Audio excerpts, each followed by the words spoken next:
तो उसको आत्मा कहते हैं। यानी जो कॉस्मिक फॉर्म में है वो पुरुष है, और जो इंडिविजुअल फॉर्म में आ गया उसकी संज्ञा आत्मा हुई। तो आत्मा, पुरुष और ब्रह्म ये एक ही के तीन नाम हैं, ये तीनों अलग अलग नहीं है, एक ही के तीन नाम है। तो जहां पर आत्मा रति अविरोधे शब्द की बात कही, तो वहां पर आत्मा तो वही है ना, वही पुरुष है, वही आत्मा है, वही ब्रह्म है। इसलिए जहां पर विवेचन किया गया है इसमें कठोपनिषद में, उसमें समझाया गया है इंद्रिय व्यापरा अर्थार्थे व्यस्य परम मना मनस्तु परा बुद्धि बुद्धिरात्मा महान पर महत्व परम अव्यक्त अव्यक्तात् पुरुषा पर पुरुषात्मा पर किंचित सा काष्ठा सा प्राकृति। तो वहां पर पुरुष उस पॉइंट को कहा गया, उससे आगे और कुछ नहीं है, प्रकृति से परे वही है, उससे आगे अब कुछ नहीं रहा। सा काष्ठा सा परागति, वही काष्ठा है यानी एंड है, वही परम गति है, वहीं तक पहुंचना है। और उसी को वेद ने कहा दूसरे मंत्र में, पुरुष एवेदगुम सर्वम यद्भूतम यच्चभावम्। तो आत्मा, पुरुष और ब्रह्म ये एक ही सत्ता के तीन नाम है। और कहां पर आत्मा शब्द का प्रयोग है, कहां पुरुष शब्द का प्रयोग है, कहां ब्रह्म शब्द का प्रयोग है, ये देखते हुए उसके अर्थ अलग अलग हैं, उसके मीनिंग अलग अलग हैं, सेंस अलग अलग हैं, क्योंकि अलग भाव की अभिव्यक्ति के नाते अलग शब्द का प्रयोग हुआ है, ये बात याद रखो। तो यहां पर आत्मा रति अविरोध है। और धर्म की पूरी व्याख्या करते हुए व्यासदेव ने एक जगह लिखा है, श्रूयताम धर्म सर्वस्वम श्रुत्वा चैवावधारताम आत्मना प्रतिकूलानि परेशान न समाचरे। यदि सही में देखा जाए कि धर्म का सार क्या है, क्योंकि भक्ति को भी धर्म बताया भगवान ने। एतद् धर्मामृतमिदम्, गीता के 12वें अध्याय में इसे अमृतमय धर्म कहा है भक्ति को भगवान ने, गीता के 12वें अध्याय के अंत में। तो ये अमृतमय धर्म है, और अमृतमय धर्म का जो मूल प्रयोजन है वो क्या है, आत्मरति अविरोधेषु अनुराग, क्योंकि आत्मना प्रतिकूलानि परेशान न समाचरे, धर्म का सार है जो अपनी आत्मा को प्रिय नहीं है वह दूसरे के साथ व्यवहार में मत लाओ। अब यदि इतनी बात समझ में आ जाए कि जो आत्मा को प्रिय नहीं है, मन को प्रिय हो सकता है, बुद्धि को भी प्रिय हो सकता है, अहम को प्रिय हो सकता है, इंद्रियों को प्रिय हो सकता है, लेकिन आत्मा को प्रिय है कि नहीं है, ये तो बड़ी कठिन बात है। अब जिसने आत्मा को समझा है वही तो उसके प्रिय और प्रिय की बात सोचेगा। बहुत सी बातें इंद्रियों को प्रिय है, बहुत सी बातें मन को प्रिय है, बहुत सी बातें अहम को प्रिय है, बहुत सी बातें बुद्धि को प्रिय है, लेकिन आत्मा को प्रिय नहीं है, आत्मा के लिए पतन का कारण बनती है।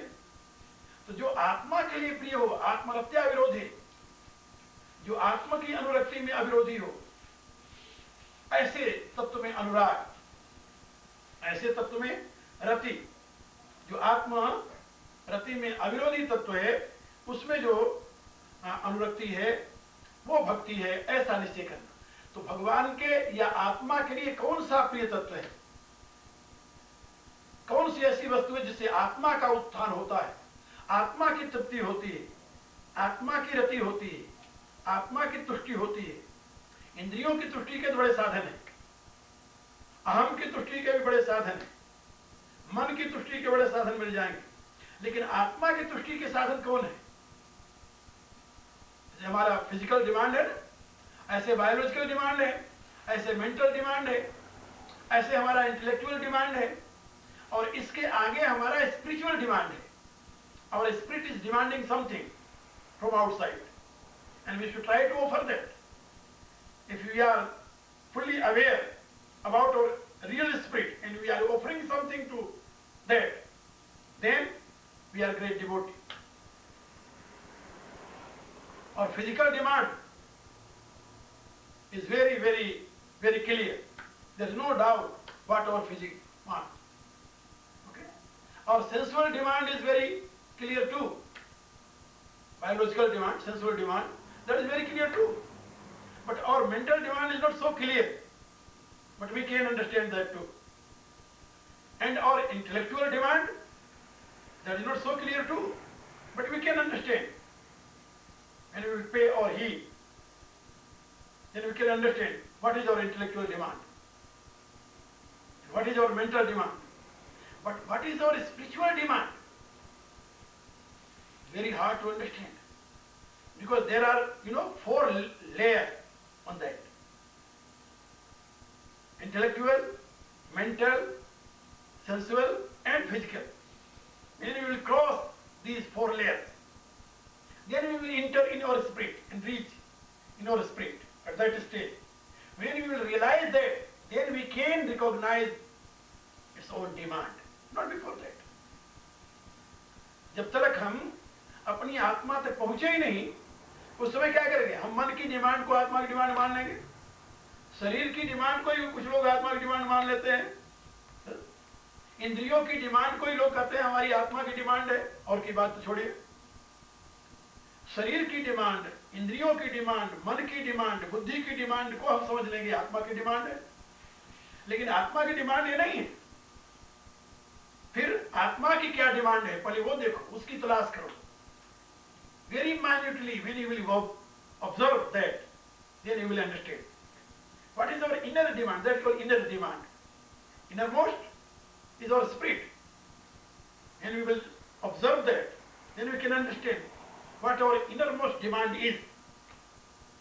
So, and great seer Sandilya indicated that you must be aware about your innermost demand and then try to fulfill that. And if you will fulfill that, that will be way of devotion, that is bhakti. Very great thing. आत्महत्या विरोधी Sandilya.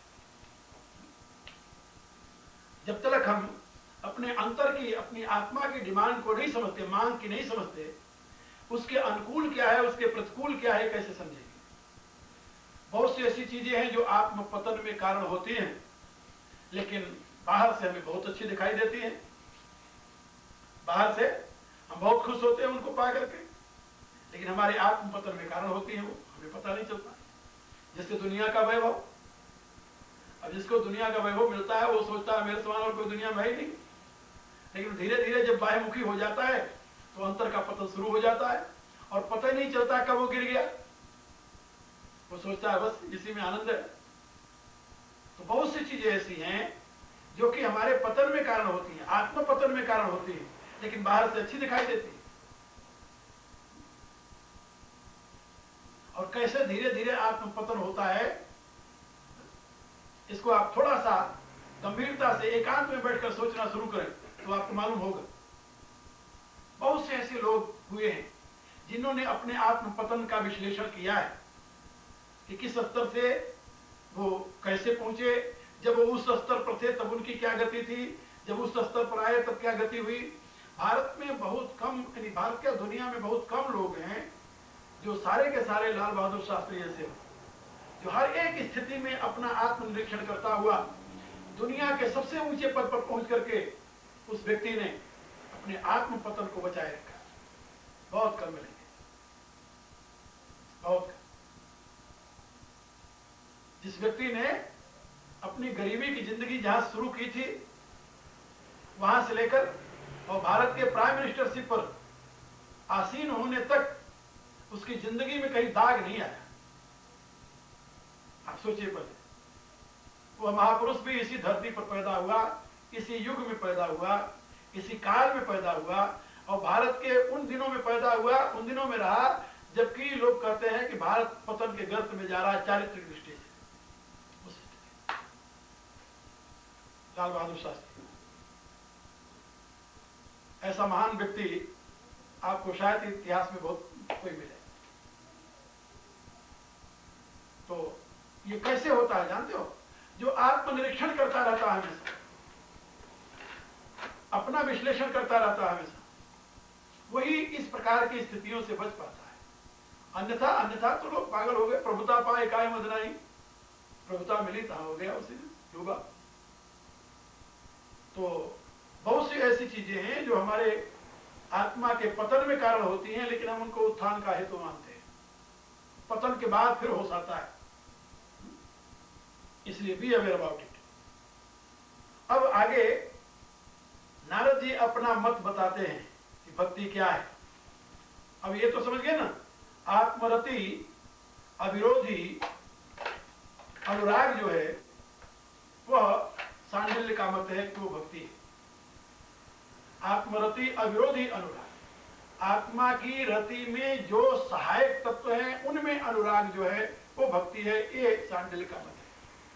और जो आत्मा की रति में यानी आत्मनिष्ठा प्राप्त करने में सहायक तत्व हैं उनमें अनुराग होना, क्योंकि उन्हीं के द्वारा तो पहुंचेगा ना। इसी में सत्संग आ जाता है, सदगुरु सेवन, सदगुरु कृपा, सत्संग, सत्पुरुष का सेवन, सत्शास्त्रों का मनन, सदाचार का पालन, ये आदि जो साधन है ये सब उसी में आ जाते हैं। अब उसमें ये पूजा भी आ जाती है, भगवत पूजा, भगवत चरित्र श्रवण, ये सब उसमें आ जाते हैं। ये सब आत्मा की रति में अविरोधी तत्व है, सहायक तत्व है, सब उसमें आ गए। एक ऐसी व्याख्या दे दी उस भक्ति की जिसने सबको एसिमिलेट कर लिया, अपने आप में समाविष्ट कर लिया। जो भी आत्मा की अनुरक्ति में साधक तत्व है तो भक्ति है बस। और अब नारद जी कहते हैं कि मेरी राय से नारदस्तु तद अर्पिता खिलाचारता, परमात्मा को ही संपूर्ण आचार विचार को समर्पित कर दे। जो कुछ हमारा आचरण है, हमारे जीवन की प्रत्येक क्रिया परमात्मा को समर्पित हो जाए, कंप्लीट सरेंडर। यहाँ अखिल तद अर्पित अखिल आचारता जो है, खिलाचारता, ये कंप्लीट सरेंडर की बात है। अखिल माने जो कुछ भी है, जैसे गीता के 9वें अध्याय में भगवान ने बताया, यद करोसी यदस्नासी यद जुहोसी ददासी यद तपस्यस कौन्तेय तत्कुरुस्व मदर्पण। यद करोसी, जो भी कुछ करता है, ये नहीं कि अच्छा काम करो तो भगवान को समर्पित करो, बुरा हो गया तो भगवान को, वो कहते नहीं, अच्छा बुरा कुछ नहीं मेरी दृष्टि में, जो करता है तू समर्पित करता है, फिर अपने आप तुम्हारे में अच्छाई आ जाएगी, बुराई अपने आप नष्ट हो जाएगी। यद करोसी यदस्नासी, जो कुछ खाता है भगवान को समर्पित करके खाओ, प्रभु ये तुम्हारा प्रसाद है। यद करोसी यदस्नासी यद जुहोसी, जो कुछ हवन करता है, ददासी, जो कुछ दान देता है, जो कुछ तप करता है, परिश्रम करता है, तत्कुरुस्व मदर्पण, भगवान कहते सब मुझे अर्पण कर दे। तो जब सारी क्रियाकलाप हमारी भगवान को समर्पित हो जाए और तद्विस्मरणे परम व्याकुलते थी, और उसकी क्षण मात्र की विस्मृति हमारे लिए मृत्यु के समान हो जाए, तब समझ लो कि ये भक्ति का लक्षण है। यानी उसकी परमात्र की विस्मृति, परमात्र की विस्मृति भी कितनी दुखद लगे, ऐसे समझ ले जैसे अब हमारी जिंदगी नहीं रही। इस विषय में भक्ति मार्ग के आचार्यों ने काफी विवेचन किया है, काफी विश्लेषण किया है भक्ति के विषय में, और इन सारे विषयों का विवेचन रामचरितमानस में भी मिलता है। गीता में भगवान ने कहा है कि जो कुछ भी तू करता है मेरे लिए कर, मद्याजी माम नमस्कुरु, मन मना भो मद भक्तो मद्याजी माम नमस्कुरु। तो मन मना भो, मन को मेरे में लगा दे, मेरा भक्त हो जा, मेरे लिए यजन कर, मद्याजी मेरी उपासना कर, माम नमस्कुरु मेरे को ही नमस्कार कर, यानी तुम्हारे जीवन की सारी गतिविधि मेरे से संबंधित हो जाए। 11वें अध्याय में बताया मत कर्म कृत मत प्रभो मत भक्त संग वर्जित निर्वैर सर्वभूतेषु, जो संपूर्ण प्राणियों से निर्वैर है, किसी से वैर नहीं करता, जो मेरे लिए कर्म करता है, हर एक काम मेरे लिए कर रहा है, अपने लिए कुछ कर ही नहीं रहा। मत कर्म मत परम, मेरे ही परायण है, सदा मेरे ही चिंतन करता रहता है। तो प्रभु के लिए कर्म करे, प्रभु के ही परायण हो जाए, और पल मात्र की भी प्रभु की विस्मृति मृत्यु के समान पीड़ापद हो जाए। प्रिया प्रीतम के प्रेम की विवेचना करते हुए एक कवि ने लिखा है, प्रिया पिया की गोद में, एक दिन कथा है उसमें कि श्री राधिका जी भगवान श्री श्याम सुंदर की गोदी में बैठी हुई थी, और वो एक टक से भगवान को देख रही थी। इतने में उनकी पलक झप गई। पलक झपने का जो वियोग हुआ उनके देखने का, पलक झपने मात्र का, उसको ही उन्होंने असह समझ लिया, और उन्होंने सोचा कि प्रभु दूर चले गए। अब एक पलक झपने में कितनी देर लगती है, जरा कल्पना करो। पलक क्यों झपकी, इसकी उनको व्यथा हुई, और पलक झपने में जो वियोग हुआ, उस वियोग को ही वो असह्य मान करके बेहोश होकर के गिर गई, उतने में बेहोश हो गई।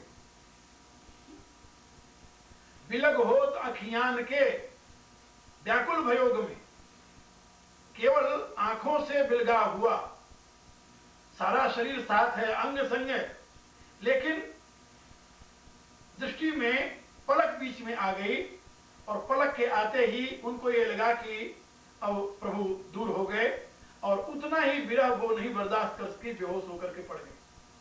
और उसके फिर संभालने में भगवान को कितनी कोशिश करके पुनः उनको यानी होश में लाना पड़ा, इसका भक्त कवियों ने काफी बृहद विवेचन किया है भक्ति मार्ग का। तो इसमें आत्मा परमात्मा की एकता की अनुभूति का ये क्रम बताया है कि पल मात्र का भी वियोग परमात्मा से आत्मा का जो है वह उसके लिए अनंत काल के वियोग के समान पीड़ाप्रद हो जाता है। और यदि गंभीरता से अपन देखें तो सृष्टि क्रम में पल मात्र का ही वियोग होता है जीव का ईश्वर से, ये पल मात्र का ही वियोग है। महानारायण उपनिषद में हमने इसका विवेचन किया है, उसमें क्या बोलते हैं ये अपने ब्रह्म विद्या विज्ञान में, महानारायण उपनिषद में सारी सृष्टि का क्रम समझाया गया है। तो जितनी सृष्टि की अवधि है, बड़ी लंबी अवधि है सृष्टि की, यानी दिन है, पक्ष है, फिर महीना है, फिर वर्ष है, तो वर्ष का फिर अयन है, यानी अयन है, फिर वर्ष है, और वर्ष के फिर आगे चल करके युग बनते हैं, और युगों की अपनी गणना है। जैसे 4,32,000 वर्ष कलयुग, इसका दूना द्वापर, इसका त्रिगुना त्रेता, इसका चौगुना सतयुग, 17,28,000 वर्ष का, ये सब मिला करके एक चतुर्युगी, फिर 71 चतुर्युगी का एक मनवंतर, फिर 14 मनवंतर का एक कल्प, फिर वो कल्प ब्रह्मा का एक दिन, उतनी बड़ी ब्रह्मा की रात्रि, फिर उस रात्रि दिन से 360 दिन का ब्रह्मा का वर्ष, उस वर्ष से 100 वर्ष ब्रह्मा की आयु, फिर इस ढंग से ब्रह्मा की मृत्यु, फिर उतना विष्णु का एक दिन, इस ढंग से बहुत लंबी चौड़ी गणना है। और ये गणना करते करते जब महानारायण तक पहुंचते हैं ना, महानारायण तक, तो महानारायण तक पहुंचने पर जानते हो क्या होता है? उसमें बताया गया है कि ये सारी सृष्टि जिसमें अनंत ब्रह्मा मर गए और यानी अनंत विष्णु लीन हो गए, अनंत शिव लीन हो गए, अनंत शक्ति लीन हो, ये सब का सब उस महानारायण के आंख का खोलना, देखना और बंद करना, बस इतने ही। महानारायण ने आंख खोला, तो महानारायण ने आंख खोला तो सृष्टि हो गई। बोले हाँ, सृष्टि किसने की? कहा उस उनकी शक्ति ने, उनकी प्रिया शक्ति है, प्रकृति जिसे कहते हैं, उसने अनंत ब्रह्मांड की रचना कर दी अपने प्राण धन प्रियतम को प्रमोद प्रदान करने के लिए। प्रकृति माने अनंत ब्रह्मांड का प्रसार कर दिया, और उसने देखा और देख करके आंख बंद कर ली, प्रलय हो गया। क्योंकि लीला जिसके लिए थी, उसने जब आंख बंद कर ली तो लीला की जरूरत ही नहीं रही, उसने समेट लिया। जब फिर कभी वो आंख खोलेगा फिर उसने लीला दिखाएगी। तो केवल लीलावत तो कैवल्य, उपनिषदों में, वेद में इस प्रकार का विवेचन किया गया है कि ये सारी सृष्टि केवल परमात्मा के पलक खोलने, देखने और बंद करने में है। और यही बात तुलसीदास ने अपनी रामायण में लिखी, उसी वेद मंत्र का अनुवाद लिखा, भृगुटी बिलास सृष्टि लय होई। उनके भृगुटी बिलास से, आंख के इशारे से सृष्टि हो गई, पालन हो गया, प्रलय हो गया, बस इतने में। भृगुटी बिलास सृष्टि लय होई, सपने संकट परई की सोई। और इसी बात को वाल्मीकि जी ने कहा है, जग पे खना तुम देखन हारे। ये जगत एक तमाशा है प्रभु, और आप इस तमाशा को देखने वाले। तमाशा करने वाला कौन? बोले विधि हरि शंभु नचावन हार। ब्रह्मा विष्णु महेश ये इस तमाशा को करते हैं, उसी प्रकृति से उत्पन्न हुए सतगुण रजोगुण तमोगुण के अधिष्ठात्री देवता, तीन देवता जो हैं वही इस तमाशा को करते हैं। आप इसको देखने वाले हो, आंख खोले, देखे, बंद किए, तमाशा खत्म हो गया। ये पल मात्र में ही सारा कुछ हो जाता है। अब वो पल मात्र के अंदर जीव का भगवान से अलग होना, भगवान में मिल जाना, सब कुछ उसी में चलता है। ये पल मात्र का खेल है सारा। लेकिन अपने लोगों के पल मात्र का नहीं है, ये परमात्मा के पल मात्र का है। एक बार एक सज्जन कह रहे थे कि संकल्प में ही सृष्टि है। बोले संकल्प में तो सृष्टि है, इसमें कोई संदेह नहीं, लेकिन किसके संकल्प में सृष्टि है? परमात्मा की। अपने संकल्प, अपनी सृष्टि भी संकल्प से ही होती है, इसमें कोई संदेह नहीं। लेकिन सारा संकल्प अपना सृष्टि रूप में परिणित नहीं हो पाता। कुछ संकल्प साकार हो जाते हैं, मनुष्य के कुछ संकल्प साकार होते हैं, कुछ संकल्प सृष्टि रूप में परिणित होते हैं, और परमात्मा का प्रत्येक संकल्प सृष्टि रूप में परिणित हो जाता है। क्योंकि मनुष्य संकल्प करता ही रहता है, परमात्मा कभी संकल्प करता है। अंतर है। मनुष्य के संकल्प झूठे भी होते हैं, क्योंकि उसमें संकल्प को पूर्ण करने की सामर्थ्य नहीं है। और परमात्मा तो अनंत सामर्थ्य युक्त है, वो अपने संकल्प को मिथ्या कैसे होने देगा? तो तदक्षक एको हम बहुश्याम प्रजायत स अकामित, एको हम बहुश्याम प्रजायत, उसने संकल्प किया कि मैं एक से अनेक हो जाऊं, हो गया। उसके संकल्प में सृष्टि है, तुम्हारे संकल्प में सृष्टि नहीं है, मनुष्य के संकल्प में सृष्टि नहीं है। ये सारी सृष्टि का आधार मनुष्य नहीं है, परमात्मा है। तो ये संकल्प की बात जहां समझाई गई, उसमें बताया गया कि सृष्टि संकल्प से होती है, परमात्मा के संकल्प से।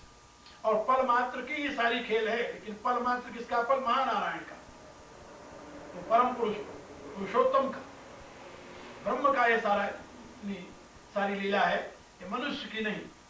तो इसलिए नारद जी कहते हैं कि सारी क्रियाकलाप को परमात्मा को समर्पित कर दो, जो कुछ तुम करते हो।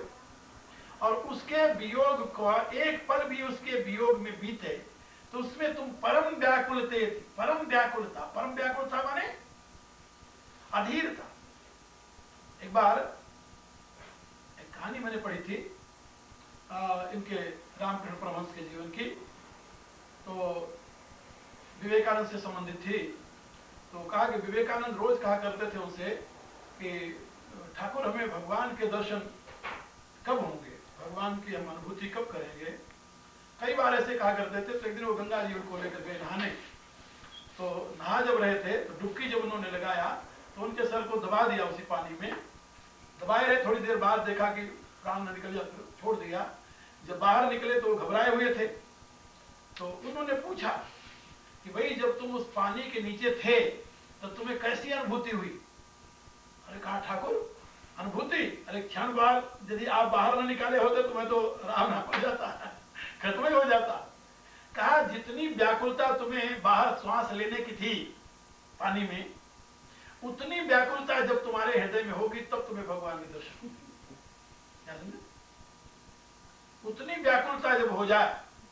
और यहाँ तो लोग चलते रास्ता चलते भगवान दर्शन नहीं दिया तो भगवान ना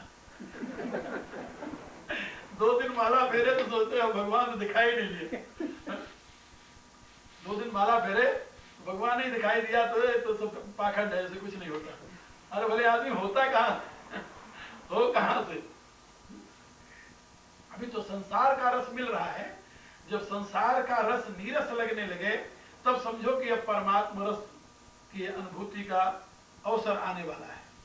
अभी तो संसार के रस से नीरसता नहीं है, तो आनंद ले उसी में बैठे हुए। जरूरत क्या पड़ी इतनी उगताने की? भगवान नहीं मिला, भगवान का रस नहीं मिला, भगवत रस मिलना चाहिए, जरूर से लेना है। तो नारद कहते हैं कि पहले तो संपूर्ण आचार विचार को प्रभु को समर्पित कर। जहां पूर्ण समर्पण हुआ, पूर्ण समर्पण के पश्चात फिर ऐसी स्थिति आ जाए कि एक क्षण की भी विस्मृति भगवान की मृत्यु के समान दुखद हो। वही जैसे पानी में डूब करके बाहर निकलने की कोशिश करते, वो व्याकुलता, उसे व्याकुलता कहते हैं। उसे व्याकुलता का अर्थ लोग नहीं समझते। व्याकुलता कैसे कहेंगे?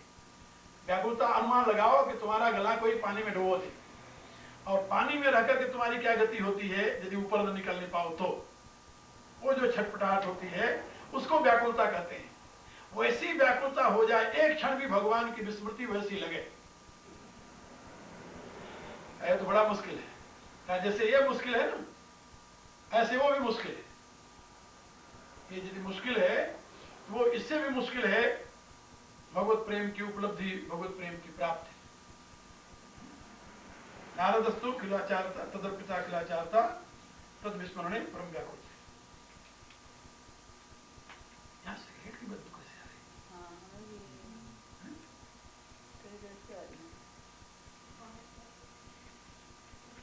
कोई सज्जन सिगरेट पीने का कष्ट तो नहीं करते हैं?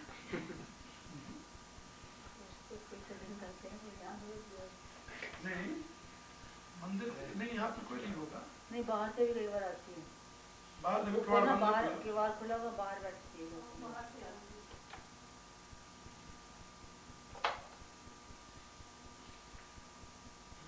आग जल रही है। हम लोग तो बर्दाश्त नहीं कर सकते। पंखा चला दे। पंखा क्या करेगा साहब? तो नारदस्तु तदर्पिता खिलाचारता तद्विस्मरणे परम व्याकुल थी। तो ये अब आगे नारद जी कह रहे हैं अस्तेव एवं, अस्ति एवं एवं, अस्ति एवं एवं, अस्तेव एवं माने ऐसा ही ठीक है, यानी यही भक्ति का सही स्वरूप है। भगवान को संपूर्ण क्रियाकलाप को समर्पित कर दे और उनकी क्षण मात्र की विस्मृति परम व्याकुलता उत्पन्न कर दे, यही भक्ति का लक्षण है। लेकिन यही नहीं, इसमें चारों मिला करके पूजा के प्रति अनुराग, ये भी भक्ति है। भगवान के चरित्र श्रवण के प्रति अनुराग, ये भी भक्ति है।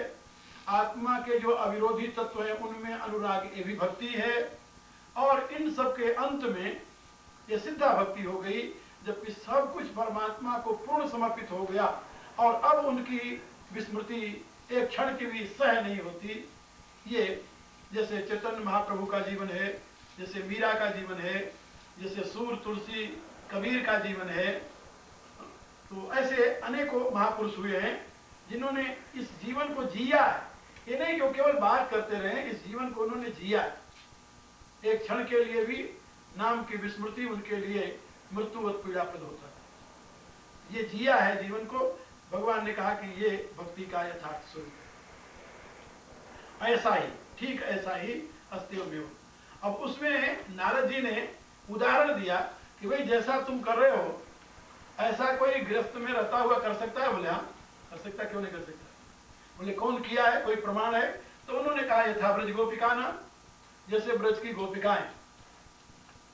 श्रीमद् भागवत में आया है कि ब्रज की गोपियां झाड़ू लगाते समय, भोजन बनाते समय, गाय दूहते समय, बर्तन मलते समय, दही मिलोते समय, एक क्षण के लिए भी सोते समय, जागते समय एक क्षण के लिए भी कृष्ण को नहीं भूलती।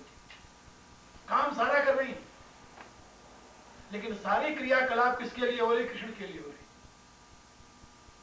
इसलिए एक क्षण के लिए भी कृष्ण विस्मृत नहीं हो रहे उनसे। इसलिए यहां पर उदाहरण दिया यथा ब्रज गोपिका नाम, जैसे ब्रज की गोपिकाएं। अब सारे तो ब्रज की गोपिकाओं जैसे नहीं हो सकते, बात ठीक है, लेकिन क्रम से चले, पूजा आदि में अनुराग हो जाए, श्रवण भक्ति में रुचि हो, फिर धीरे धीरे साधना जैसे बढ़ने लगेगी, आगे ऐसी भी स्थिति आ जाएगी। ये तो पीक पर पहुंचा हुआ साधक का स्वरूप है। यथा ब्रज गोपिका नाम, जैसे ब्रज की गोपांगनाएं। अब ये ब्रज की गोपांगनाओं में ये प्रेम तत्व का जागरण कैसे हुआ? तो वहां तो साकार कृष्ण विद्यमान थे और विद्यमान जो कृष्ण थे, मौजूद जो थे कृष्ण, उनके प्रति प्रेम हुआ, उनके प्रति अनुराग हुआ, उनके प्रति आसक्ति हुई। लेकिन जो लोग कृष्ण के सामने नहीं, अब कृष्ण तो यहाँ उपस्थित नहीं है, तो यहाँ तो ऐसे एकाएक अनुराग नहीं होने वाला। का ये तो नारद जी ने जब लिखा था तो उस समय उनके सामने ब्रज की गोपिकाएं उदाहरण थी, उस समय उन्होंने उनका उदाहरण दे दिया। लेकिन इस युग में भी तो अनेकों हुई है। इस युग में भी तो कबीर थे, इस युग में नानक थे, इस युग में मीरा थी। मीरा तो इसी युग में हुई है, कोई बहुत पुरानी बात नहीं है। इस युग में तुलसी और सूर हुए हैं, उन्होंने भक्ति की है और भक्ति का वह स्वरूप व्यक्त किया है। एक क्षण की विस्मृति उनके जीवन के लिए अभिशाप थी और उनके अखंड जीवन में, अखंड स्मृति के साथ जीवन में उन्होंने काम नहीं किया ऐसा भी नहीं कह सकते। दुनिया में बहुत बड़ा काम कर गए वो। आप जरा सोचिए, अपने बाप दादे कितना काम किए, और जितना काम किए वो काम तुलसी के काम के एक पसंगा के बराबर है, ज्यादा है।